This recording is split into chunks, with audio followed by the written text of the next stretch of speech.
Hi, this is an explanation for problem 69 in chapter 12. This problem says a container holds 1 gram of oxygen at a pressure of 8 atmospheres. Part A then asks how much heat is required to increase the temperature by 100 degrees Celsius at constant pressure. For this part of the problem, we're going to use this equation Q equals N times Cp times delta T.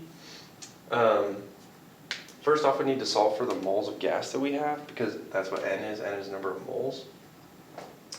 So we have 1 gram of oxygen gas.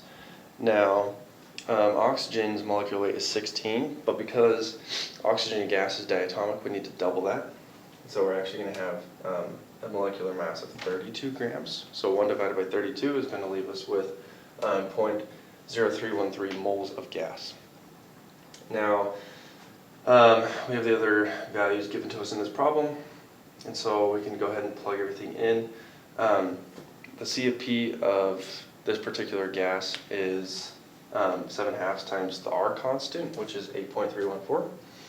And then we're trying to increase the temperature by 100 degrees Celsius. All temperatures need to be in Kelvin, so I went ahead and did 100 plus 273.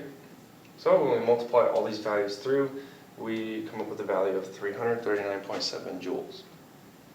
Part B then asks, how much will the temperature increase if this amount of heat energy is transferred to the gas at a constant volume?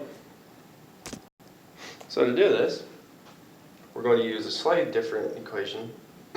D of Q equals N times Cy times delta T. Now, we're solving for the delta T in this equation, so we need to do a little bit of algebraic rearrangement, which I did right here. So now delta T equals D of Q divided by N times Cy. If we then come up here, we can plug in the values that we've already ascertained.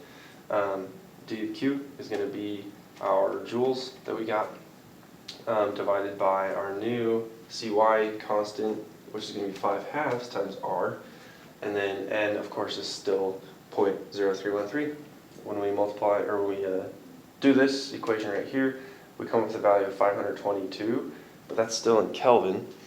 And so we need to subtract 273 from that, and we'll have a temperature of 249 degrees Celsius.